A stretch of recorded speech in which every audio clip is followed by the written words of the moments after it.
Hello everyone, I'm Brian. Today I'm reacting to Non-Dual Consciousness, a dialogue between Rupert Spira and Swami Sarvapriyananda. Rupert Spira. I don't think I'm saying that last one right. I think I heard his last name said before, but I'm Spira. Anyways, non-dual consciousness. Basically non-duality. Alright, anyways, I don't know what else to say. I have nothing else to say. Let's just go and get started. CC is on, and it's up. Sometime in summer of 2019, I happened to have a discussion with Swamiji at our home and expressed my interest bringing together Eastern and Western teachers on the same platform at our Arshavidya ashram located in Pocono Mountains, Pennsylvania. But due to many reasons, that did not materialize. But instead, under the present circumstances, it shaped up in today's virtual event. I would like to thank both of them for making this a reality. Hopefully, once we are over this pandemic, sometime in future, I'll be able to arrange a weekend retreat with similar format at our ashram with a couple of additional teachers like Francis Lucille and Swami Tattvavidananda. Now, I would like to introduce Rick Archer of Bed Gap, well-acclaimed author of Buddha at the Gas Pump. After establishing Bed Gap in 2009, Rick has interviewed more than 250 spiritually awakening people. Many of you may have watched a number of his interviews with many Advaita Vedanta non-duality teachers. Rick will be a moderator for Q&A session for the rest of the event. We would like to thank Rick very much for taking an initiative to lead today's session. With that, now I would like to turn it over to both teachers, starting with Swami Sarvapriyananda.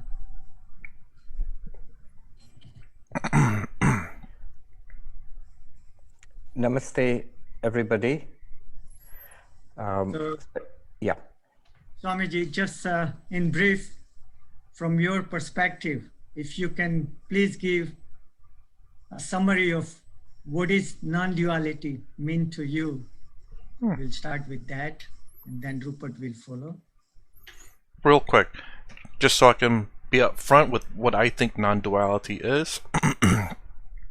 So, I guess I'm still with the materialistic plane that non-duality is, or Brahman itself is the fabric of existence.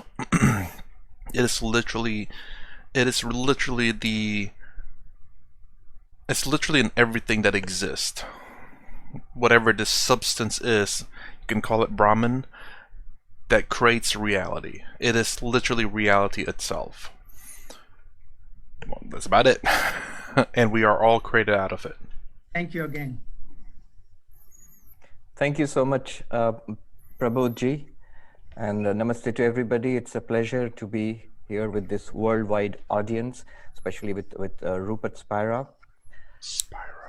So what is non-duality? Well, literally this word non-duality means not two. And this is the equivalent, English equivalent of the Sanskrit Advaita. Dvaita means two, and Advaita means not two. The crucial insight here is that even when we experience the many, there could be an underlying oneness. So we could be looking at a multiplicity, and we could also know that underneath all of that appearance, it is one reality. For example, look out into the waves of the Atlantic Ocean, and you see thousands of waves there. And we know all of those thousands of waves are actually one water. When you count waves, you can count thousands, all appearing and disappearing. But when you count water, you have to say that there is nothing but water there. There is no second reality apart from water there, though you see thousands of waves. Another example could be gold and ornaments. You see a whole array of gold jewelry maybe, but all different, they look different, they have different names, bracelets, necklaces, and so on. But when you know that there's gold, you know that there is only one reality there, one substance there. Apart from gold, there is no second thing. None of those ornaments are a second reality apart from gold. In fact, the best example would be our dreams. So when we fall asleep and we dream, there are people and there are places and there are activities going on. There is the sky and the earth and so many things, so many activities, so much action. And yet we know when we wake up, there was nothing there except the dreamer's mind. Real quick, yes, actually, yes, that is absolutely I would say the best absolute example of non-duality. If you explain it to anyone, especially in the Western world, or just anywhere in the world, is everyone can relate to dreams. Everyone knows that dreams happen when you're asleep in your mind. And it's kind of strange, even in your own dreams, you see yourself as separate from everything else in your dream for the most part. Sometimes you're having an out-of-body experience in your dream. Sometimes you're in and out of different people. I've had that a little bit sometimes where it's not quite me. It's like a little bit different, but it's me, but not me. It's kind of like, I guess you could say, like the Turiya inside the body. So I'm aware that I'm the Turiya, and then I'm inside this body, and that's the reason why I feel this disconnection between it's me, but it's not me. I've had that in a dream a few times. So I mean, but most people can relate to the dreams. Most people know that the dreams is literally the construction of their own mind, and everything in a dream is, in a sense, them. The dreamer's mind in itself appeared as a multiplicity. So that's the crucial insight of non-duality. In the experience of the diversity of our lives, there is an underlying oneness. Now, it's all very well to talk about water and waves, or gold and ornaments, or even the dreamer's mind and the multiplicity of a dream. But in this universe, our experience of our life, this tremendous diversity, what is the underlying oneness? What is the underlying non-duality? This is the remarkable thing about non-dual philosophy of Advaita, is that it says, stunningly, it's you. It's you, the real you. You are that non-dual reality, that absolute reality which appears as a multiplicity. How is that possible? Yeah, that even still makes so much sense with the sheer fact of how everything you're perceiving in the world with your inputs, your five senses, that it is all manufactured in your mind. Every single little bit of it is manufactured in your mind, because none of it you experience externally. Me touching my hand right there, I'm not feeling it right here. I'm literally feeling it in my own mind. I think I caught myself. Hold on, I'm sorry. What in the world? Let me my bad. I shouldn't have. I wasn't expecting it. Anyways. Hopefully it wasn't too loud. But yeah, when I'm touching here, I'm not really feeling it here. I'm getting a message on my nervous system saying, hey, there's something going on here, but I'm experiencing in my mind. Again, and everything that you experience is in this one little section in your mind, or I think so. So we are invited to take a look at our experience. This is another great thing about Advaita or non-dual philosophy, is that it talks about our present experience, all the time available. Investigate that, and we at once notice that we are aware. We exist, I am, and I'm aware. And we are invited to see that it is in this awareness existence that everything appears. It's not that I am separate and there is a multiplicity of a world outside, but rather, when I take a stand in awareness, I notice everything appears to awareness.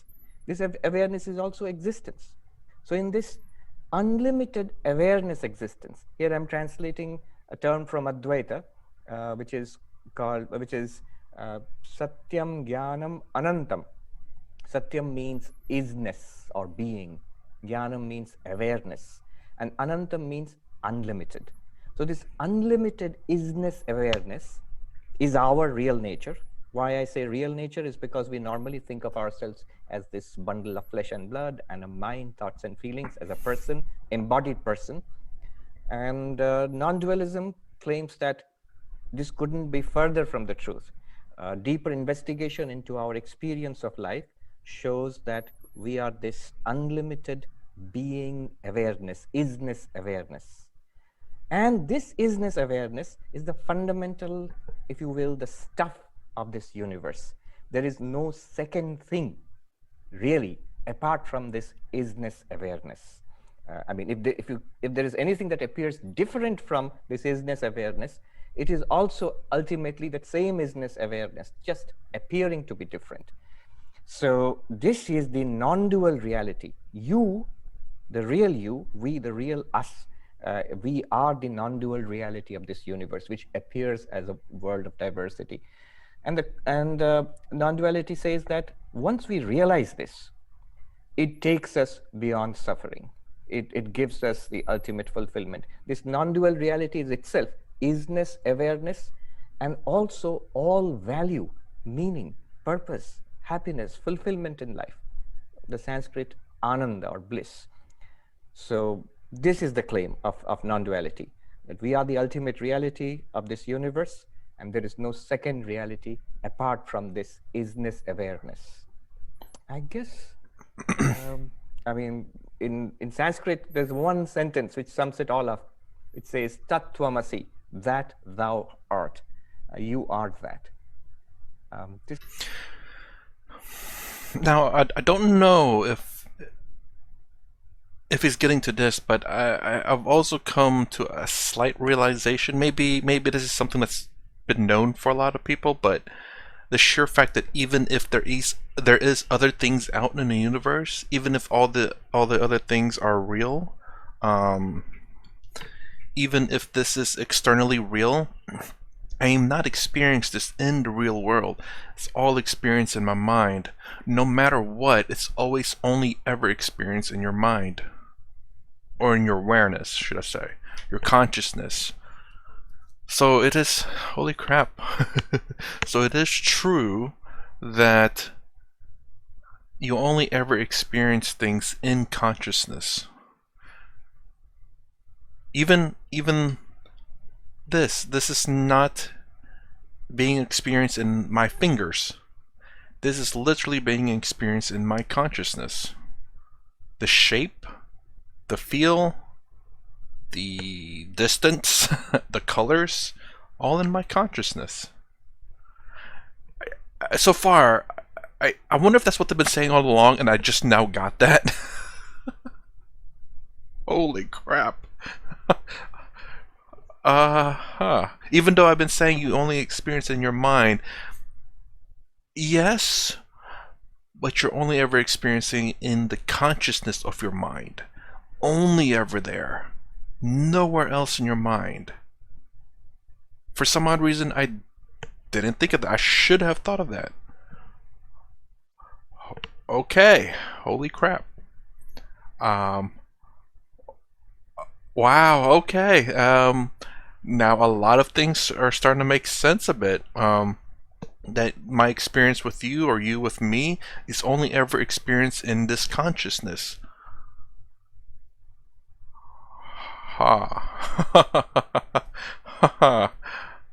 Oh, okay. I'm gonna pause it because I need a little bit of time. Hold on.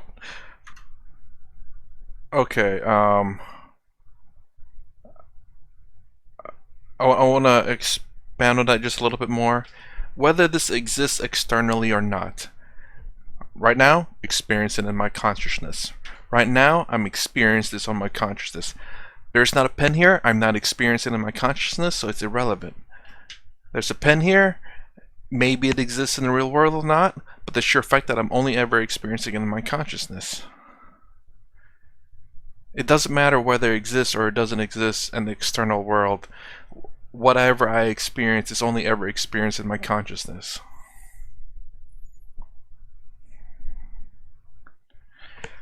Wow. Okay.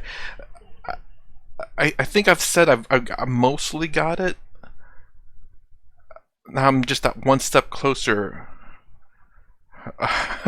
Hold on, I'm gonna pause it again because this is. Hold on. Okay, so I, I I don't know if that's gonna change how I think. I mean, but I do understand a lot more of it now. And I think the connection is now is how to the next bridge out the cross is how this consciousness is all linked between everyone that pervades everyone. I was thinking about that, and that's I guess the next step now is this how is this consciousness all linked together? It's all the same for everyone. It absolutely is. It is literally the same for everyone. Now how to link that, I don't know. Okay, wow. I honestly didn't think I could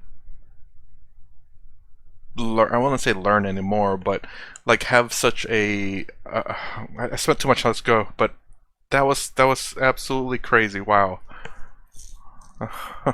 I guess how you would sum up non-dualism, non-dualism, the Advaita version of it at least. Is that turn? Yes. Man, it's so low. Rupert? Thank you, Swami, and hello, everyone, and welcome. What is non-duality? I would suggest that the non-dual teaching has evolved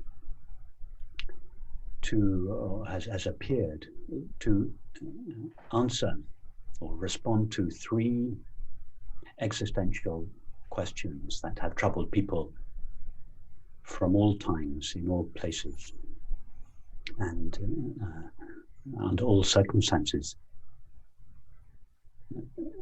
The first question refers to our inner life. How may we find lasting peace and happiness?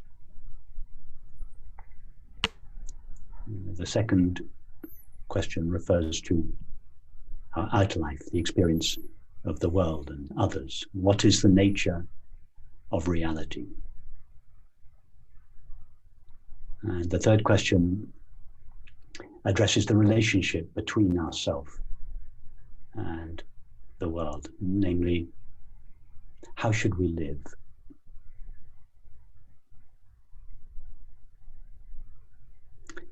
So in response to the first question, the non-dual, the first question, how may we find lasting peace and happiness? The non-dual teaching suggests very simply that happiness is our nature. Happiness is what we are. Happiness is the nature of being. We might respond to this suggestion by saying, well, if happiness is the nature of myself and I am always myself, why do I not experience happiness all the time? And the non-dual teaching responds that whilst everybody has a sense of being their self, everybody has a sense, I am myself, not everybody knows their self clearly. And it is as a result of this lack of clear self-knowledge that the peace and happiness that are our very nature are not fully felt or experienced. I will say this. I mean, obviously, I'm just a novice here, but I don't like to look at it as saying happiness. Whenever he said that, I was thinking along the lines why are we naturally happy or want to be happy? Is because we get this endorphin, or endorphin? I forget what I think it's endorphin, pumped into us and makes us happy, feel this happiness. So that's the reason why we want to be happy. But Until I get this link that we're meant to be happy, I like the explanation of not suffering more, because as I was thinking about why are they saying yourself is is bliss, naturally bliss. Bliss is something that a lot of people want to be in. Why would you follow something if you're just going to be not sad?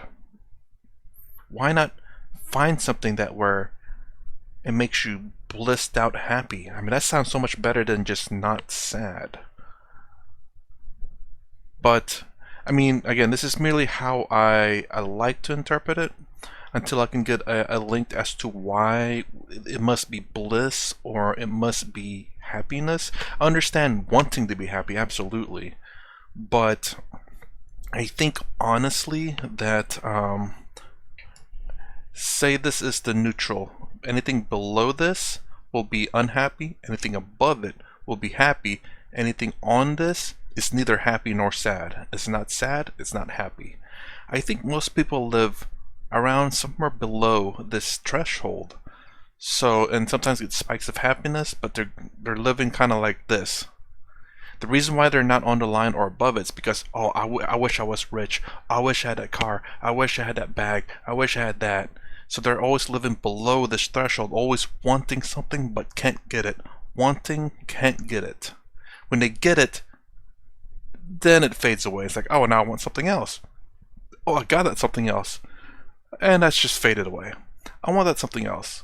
Ah, it's faded away. But if you remove these wants out of your life and you see your true self, I think you will be right here on the line. You're not happy, but you're not sad. This is very much better than where you were at, which is below the line. Let me see, below the line. So going up to not happy, not sad, that is so much better than being down here. Anything above where you're at is better. Up here, above like this one is so much better than here. I mean, then you can keep going higher and higher and higher. But just the fact that I think most people are down here, and just I think this, in my opinion, is what I think these things are trying to get you to. Bliss just sounds to be too good, whereas I think just being here alone is amazing. And this is where I tend to be at, try to be at. Let me put it that way. And it's very fine. I'm not happy. I'm not sad. I am very content, and I love it because I'm not sad. And then you can always spike up to happiness, then content. Happiness, content, as opposed to like wanting, desires, and all that, and all of a sudden you get it, and then you come back right below the content line. You're always in this sad mood. So that's my opinion on that, and that's how I like to look at things. So this is why so much emphasis is both in the Eastern and Western traditions is placed on self-knowledge. It's Hold on, where's the Western tradition? Maybe because I've not experienced Western tradition, I have no idea what that is. Well, except for external things, is Western traditions for me so far. why the word "know thyself" are carved above the Temple of Apollo at Delphi.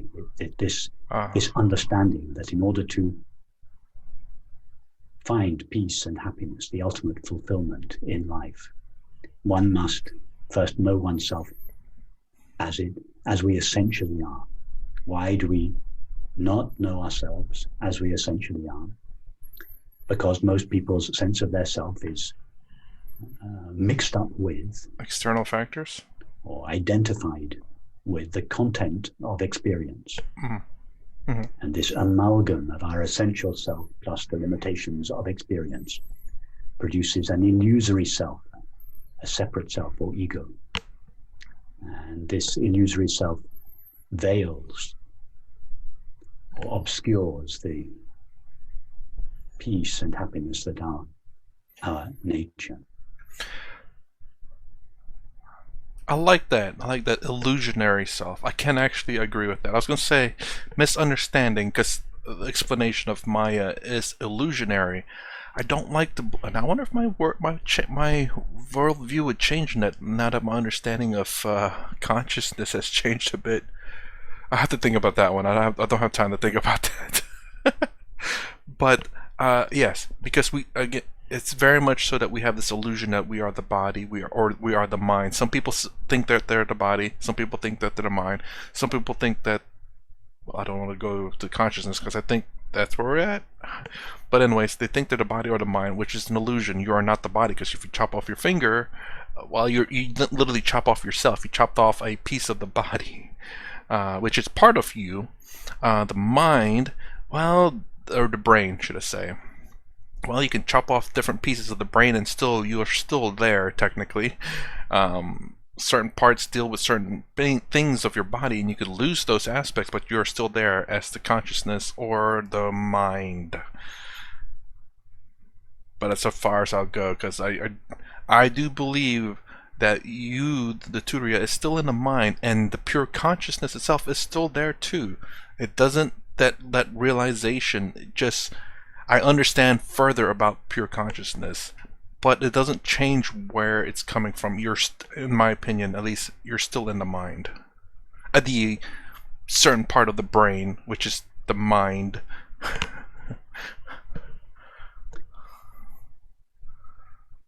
In response to the second question, what is the nature of the world we see? What is the nature of the universe? What is the nature of reality? As Swami suggested, the non-dual teaching suggests that behind the multiplicity and diversity of objects and people, there lies a single, infinite, and indivisible whole or reality, from which everyone and everything borrows their apparently independent existence. Just like all the characters in a movie borrow their apparent reality from the single indivisible screen. So, why does this single, indivisible, and infinite reality appear as a multiplicity and diversity? Why does it appear in this dualistic subject-object relationship where otherness and separation seem to be so very real? It is, and I'm going to elaborate on the dream analogy that Swami suggested. It is one of the best, if not the best, analogy that I know of for explaining this. As Swami suggested, when we fall asleep at night, our own mind overlooks or forgets that it is dreaming. In order to perceive the dreamed world, it must enter into our mind, enters into its own imagination, and seems to become a separate person, a separate subject of experience within its own dream, from whose perspective its own activity appears as the dreamed world. And of course, when we wake up, we realize we were not a separate subject of experience, and there were not numerous objects in themselves. It was all the activity of our own mind. Well, the non-dual teaching suggests that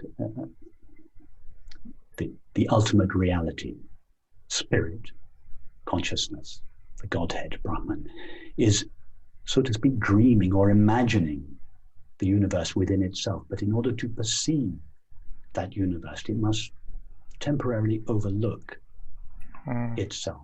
It must localize itself as a separate subject of experience. And that's each of us. We are the separate subjects of experience, the eyes of a God, through which infinite consciousness views its own activity as an apparently outside world. Real quick, I guess I should, remember how I said that sometimes I can dream and I can be inside this body, but had this odd feeling that this is not me, yet it's me. Has anyone else experienced that in their dream? Let me know in the comments below. I'm just curious. I'm pretty sure I'm not the only person that has that kind of weird sensation, like this is not me or not my body. but yet I am in control of it.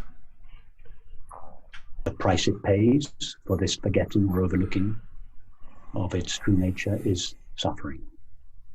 And suffering is the call that we all feel to return from this apparently separate self to our true nature of infinite awareness. This unity behind the apparent multiplicity and diversity of experiences, not something extraordinary or exotic, or it is known by everybody as the experiences of love and beauty. When we love someone, we feel that we are one with them, that our being is their being. The beauty is exactly the same experience in relation to an object rather than a person. When we feel that a landscape is beautiful or a piece of music is beautiful, we have at that moment ceased to be a separate subject of experience. We have merged with the apparent object. We have recognized our prior unity. And in response to the third question, how should we live? I cannot improve on St. Augustine's response to this question about the ethical, moral obligation of one who has this understanding. He simply replied, "Love and do whatever you want."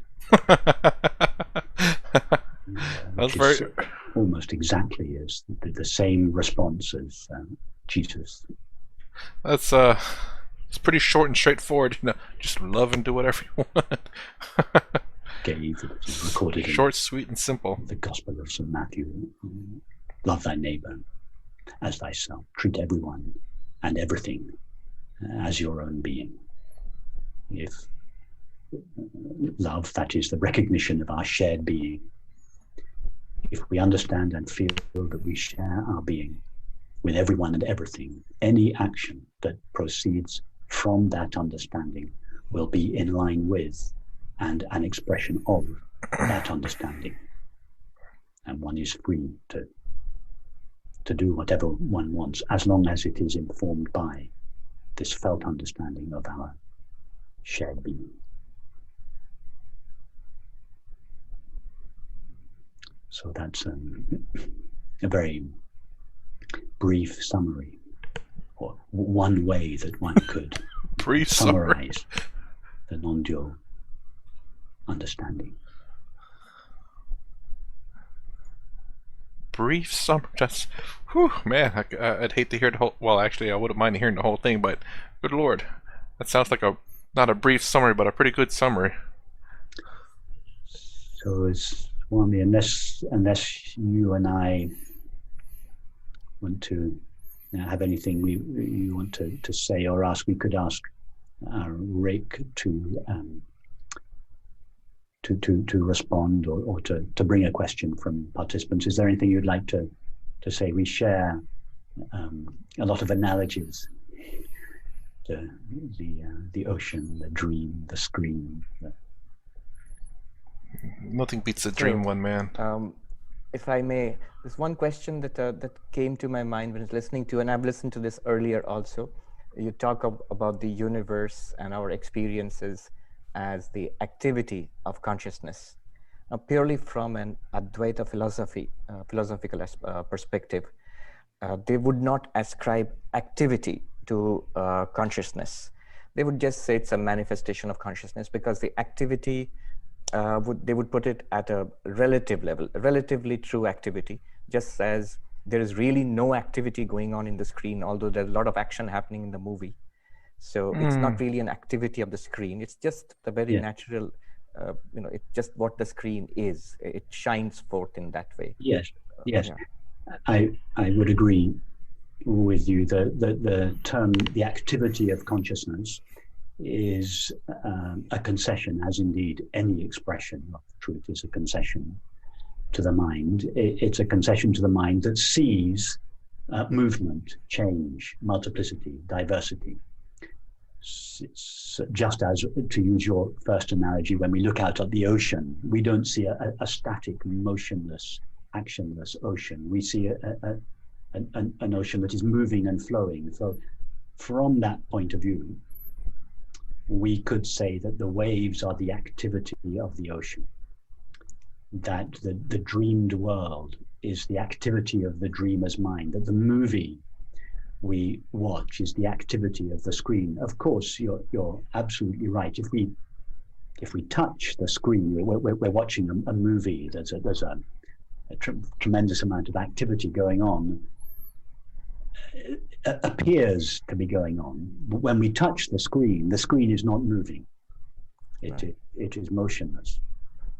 So I mean, it's from an ultimate point of view, the screen is not. It is motionless, but it appears as movement, change, multiplicity, diversity. Yes.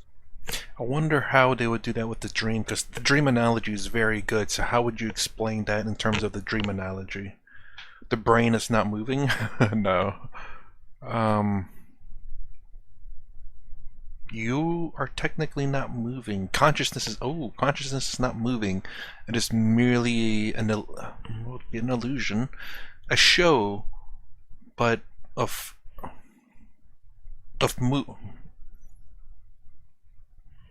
consciousness not moving, but it's putting on a show, but technically not moving or doing anything really, because this show means nothing, because consciousness is pure.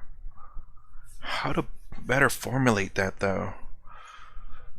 I wonder if that's even the right answer, though, because in this consciousness, like a lot of people explain, there's just waves, ripples in this consciousness. Those ripples, we see it as movement or action, but in reality it's not. It is, we perceive it as waves, but it's not. I don't know. I hope he goes with the dream analogy, because that is generally the best way to do non-duality for a lot of people. But how do you explain the actions and explain it in terms of the dream? In fact, in ancient India, there were different flavors of non-dual philosophy. So one of them, the Kashmiri Shaiva version, does in fact attribute activity as a kind of activity to the ultimate consciousness. It is a power of consciousness, and they take it to be real. But Advaita Vedanta does not, for I think more for logical reasons, because they went through a nearly 1,000-year period of dialectics with opposite of philosophical schools. You know, the moment you attribute activity to consciousness, there's a whole host of dualistic philosophers and realistic philosophers who are waiting to say, gotcha. So if there's activity, there is change, and therefore you're back into a real dualistic world. But yes, from a spiritual point of view, one can see that you can regard this entire universe as just the manifestation of that one consciousness. So I guess I was thinking, so in a dream, it is merely, I guess the dream in the theater is really a good way to do it. The brain is not, the brain is there, the consciousness is there, and the dream is merely like the projection on the blank screen. Your brain is the screen itself. The dream is the projection of the whatever film, but your brain is not doing anything. But it's an illusion. How do you? I don't quite. I mean, I get it, but I just don't know how to explain it. Anyways. Right. Should we ask Rick? Rick, do you want to? Hi, Rick. Nice to see you. Thank you for joining us. There, I'm unmuted. Thank you. All right. So first of all, I think I'll pick up on the point you guys just made, which is that, and I'm glad Swamiji mentioned Kashmir Shaivism, because as I understand it, that discipline and also modern physics regards the sort of most fundamental level of nature's, of reality as being both kind of silent and dynamic. It's said that at the level of the vacuum state, there's more energy latent energy in a cubic centimeter of empty space than there is in the whole manifest universe. So it's understood that there's this tremendous dynamism or latent potentiality within the unmanifest field, and that all the dynamism we see in the more manifest realms is a reflection of that, or a manifestation of that, probably a very partial manifestation. So I had another question I was going to ask, but I better bounce this back to you, having said what I just said. What's the You question? want me to respond? Either one. Okay. Oh, Now, I know the tremendous temptation, especially in our modern world, to find some correlate in physics or in neuroscience to what Advaita or the ancient non-dual philosophies are saying. I'd just be careful about that. Not that I'm against it. Swami Vivekananda, for example, who brought this Vedanta to the West, all the way back, he was talking with Nikola Tesla about the possibility of finding correlates in the understanding of physics at that time with Vedanta and Sankhya philosophies and so on. So in principle, I'm not against it, and I think it's a really good thing, and we must come to it someday, some kind of understanding. I just think we are not there yet. Recently, Brian Greene, the well-known cosmologist here at Columbia, he was launching his new book, Until the End of Time. So I think if you look at the book, it's more philosophy than it is cosmology. And there he takes up the question about Advaita and modern cosmology. And he said, and he repeated it in the talk at Harvard University, he said that what you talk about in Vedanta is like a poetic echo. It's not science, it's like a poetic echo. It seems to be saying the same thing. It's like a poetic echo of what we find in modern cosmology, in modern physics.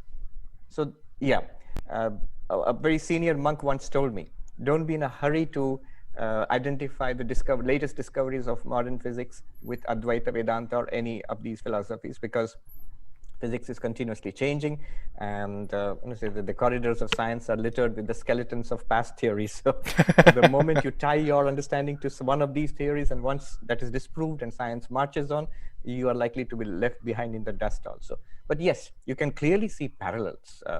These are very sophisticated. Maybe it's a different paradigm of understanding.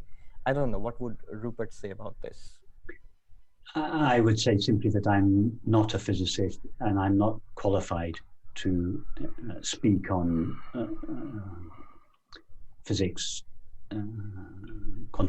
yeah, I was going to say, I myself don't know much about physics either. So, in the part of Swami Sarvapriyananda, I mean, I think it's okay for scientists to go trying to correlate these things.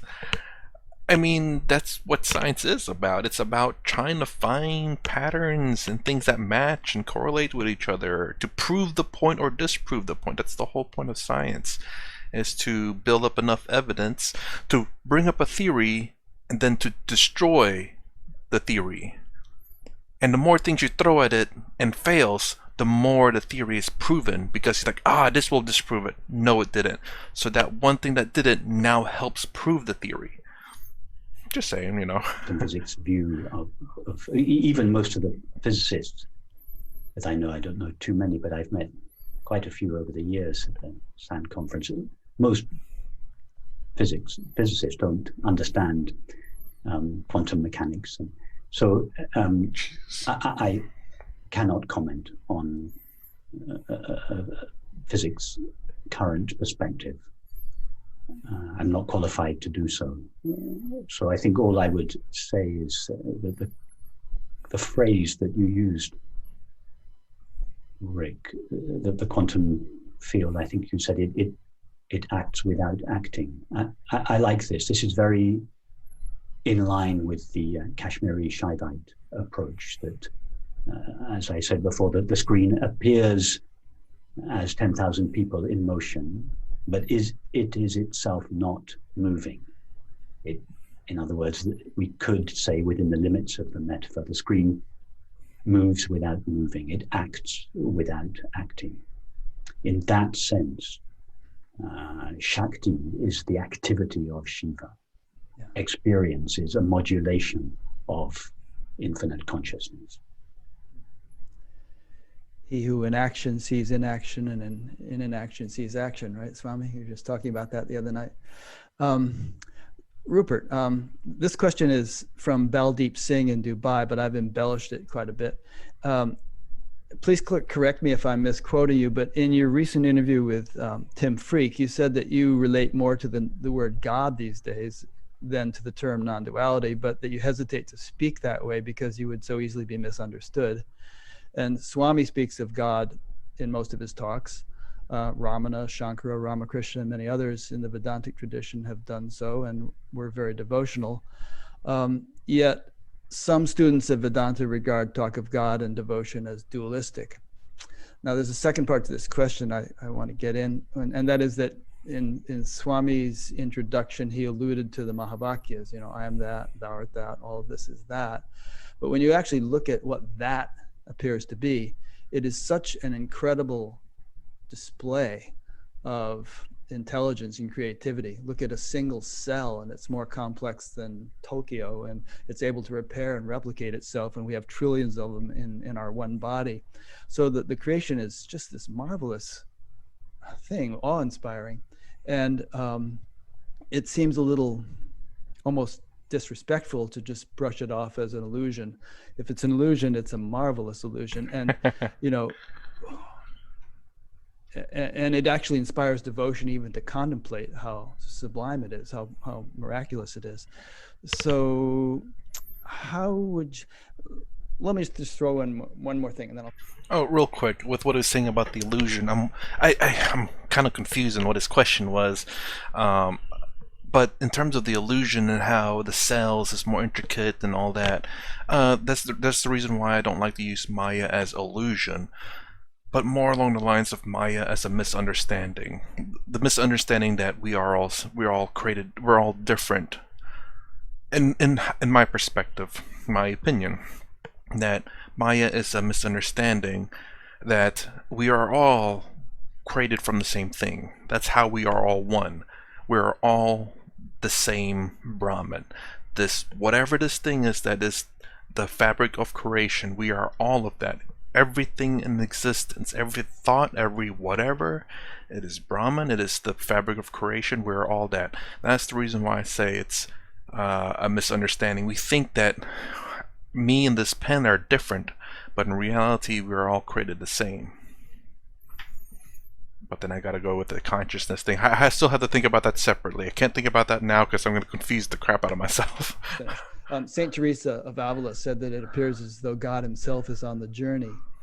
So would you agree that the relative creation is not just a quagmire of delusion and suffering that we should try to escape from as soon as possible, but that it has an evolutionary purpose, both for all forms of life and perhaps even for God? And you could go on and elaborate on what you think God is and why the great Vedantic sages spoke so much and so highly of God. And this question is for either so of many you who want to comment on this. There are so many questions in there. I don't know which. Yeah. Sorry about that. Hey, what? The only one I understand is the last part. So you started by mentioning my reluctance to, my preference for using the word God, but my reluctance also. It's true, I have a preference for God simply because I'm a closet Sufi, really. But time to come out of the closet, Rupert. When Ellen first met me, or after a short time we'd known each other, she said, "You're a Sufi on the inside and a Vedantin on the outside," and it's true. Why am I a little reluctant to speak of God? For obvious reasons. The word God has assumed so many associations. Of course, especially in the West, within the confines of a meeting such as this, where I think probably most people attending are either familiar with Swami's approach or my approach, or both. It's quite safe to use the word God. I would have no reservation for doing so, but wanting to speak about these matters in a way that makes it available, makes this understanding available to a broader audience, I think the word God provokes more resistance than is necessary. So at least to begin with, I would not use the word. Right, but we know that we're not referring to the big old guy in the sky with the beard here. We're talking about all-pervading intelligence, which is evident in every particle of creation if we look closely enough. But the problem is not everyone that's watching this video is going to perceive it that way. You have people of different faiths and religions that when you say God, it clicks in their mind of their God, not the Advaita Vedanta God. Or that's why I don't like to say God, honestly. Also, it's just because it has this duality meaning. So I don't like to say God. I like to just say, well, let's just say pure consciousness. I haven't even thought about that, honestly, what to say it as. Brahman. Yes, we're talking about infinite being, infinite aware being, which is the very nature of our self or our being. Is this being evolving? I would suggest not. Any more than in the same way that a screen doesn't evolve during a movie. But is there an evolution or a purpose for an individual, a so-called individual, which as I suggested, is a temporary localization of infinite consciousness? Yes, that there is a purpose. I would suggest a twofold purpose, one relating to an individual's inner life and one relating to their external outer life, their inner life. This is why I like to merge the Eastern Western philosophy, just because Western, if you look at the Western world today, the philosophy seems to be external things, even though I'm sure there is a philosophy, Western philosophy, that I just never touched upon. My own Western philosophy is life, external stuff, and learning realization of inner philosophy, Eastern philosophy, to have control over oneself, and then the philosophy of that internally, and then external philosophies of how to interact with people, with businesses, and with things. Is to find happiness. That's what all individuals are engaged in, more or less constantly, the search for fulfillment, for peace, for happiness, sometimes referred to as enlightenment. So this is the highest desire that anybody ever has, is the desire for happiness. And this I would suggest was an individual's purpose, to recognize their true nature of peace and happiness. What is their outer purpose? It would be to communicate that understanding in some way through their activities and relationships. Yes. So first, to recognize the nature of our being, the fact that its nature is peace and happiness, and that it is shared by all people and all things, and then to use one's life, one's faculties, one's inclinations, one's intelligence, one's body, to communicate, express, share, celebrate this understanding in whatever way is appropriate for each individual. Swami? Well, the question of God is a very interesting question when you come to non-duality. Mm-hmm. One way of understanding non-dualism would be this, that the triangle of God, universe, and us, sentient beings, in Sanskrit, Jiva, Jagat, Ishvara. So that's the triangle of dualistic religion. We have this universe, we are sentient beings, and there is a God which we accept on faith, or at the most on the proof of mystical experience. You may have visions and so on and so forth, or voices. Now, and your relation to this being who is supposed to be omnipresent, omniscient, omnipotent, is one of devotion, faith, devotion, surrender, worship, and love. Now, from an Advaitic perspective, there is a way, in fact, a highly recommended way in which one can relate to God. The absolute Brahman, or this infinite isness awareness, which is our real nature, appears as us, obviously, as this universe, and as the God of the universe. So what non-dualism says is that This triangle which you find in dualistic religions, universe, God, and individual, there is a deeper reality to this triangle. There is this one uniting non-dual truth which appears as this triangle. So on one hand, when you look at it this way, there's the danger of dismissing God, as you said. So, all right, so this is an appearance. The reality is that non-dual isness, awareness, and I am that, and that's it. That's an immature way of looking at non-dualism. All the great, teachers, monks, and spiritual masters I've met, non-dualists, they have always said that you, after the non-dual understanding, you look back upon this universe. You see this entire universe pervaded by that one infinite being, and God is that infinite being. Once you look back upon this universe and you find yourself again back in this form, and you look at you're looking at a universe, God is in fact more real to you. Earlier it was a God of faith. Now it's a God, you know that it exists. It is a reality. So there is a non-dual bhakti, devotion. It's not that devotion is contrary to knowledge. It's not that devotion is contrary to non-dualism. There is a devotion based on faith, which is at the initial level. After enlightenment or after this non-dual understanding, the same devotion remains as a direct appreciation of this God, which is no longer a distant God. The problem with, now let me tell you what the problem is with bringing God into the non-dual conversation. The beauty of the non-dual approach, I'm sure Rupert will agree with me here, is, what is most directly attractive of the non-dual approach is it's right here. It's you. It's absolutely evident. If you but know what is meant by non-duality, you would see it's an obvious fact.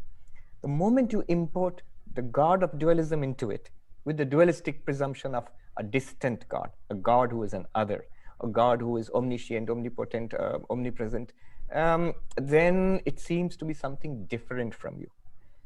So that is the only problem. But with a mature understanding of non-dualism, there's absolutely no problem in appreciating, loving, worshipping God. In fact, as you said, Shankara and Ramana and Ramakrishna and all the saints and sages of different religions who clearly had a non-dual realization, they were also, in most cases, openly devotional. So they never saw any contradiction at all. I think it's a sign of a mature non-dualist to be full of love and devotion. Yeah. If God is omnipresent, then he can't be distant from you. Yeah. And as one teacher said, God may be omnipotent, but the one thing he can't do is remove himself from your heart. I was going to say, if he's omnipresent, he's literally in everything too. And you tell the story of someone coming to Ramakrishna and saying, can you show me God? Can I know God? And he said, yes. And he said, do you see God? And he said, yes. You can clean up the story if I've garbled it a little bit. But obviously he was asserting that God can be an experiential, lived reality, whatever God may be. We don't want to take up the entire time talking about that, but go ahead, Rupert. Just what you said, if God is omniscient, then God cannot be separate from you, separate if he's omnipresent. Yeah. If omnipresent, if God is omnipresent, there is no room for a you or a me or an us alongside God. Sure, it's all God. Separate from God or one with God. Mm-hmm. So if God is omnipresent, and if God is not omnipresent, then God is obviously not God. There is no question of us either being separate from him, if I'm allowed to use the word him, or united with him. There simply is no other self or being than God's being. And God's being, the only being there is, the only self, if we can call it a self, there is the self of ourselves, the self of each person and the being of each thing. And this, God's presence shines in each of us as the feeling of being or the knowledge I am before it is qualified by experience. So this sense that everybody, not just those relative few of us who are interested in these matters, but all 7 billion of us have a sense of their own being. What not everybody realizes is that the being that they sense as themselves is God's presence, the only presence or being there is. Why don't we realize it as God's being?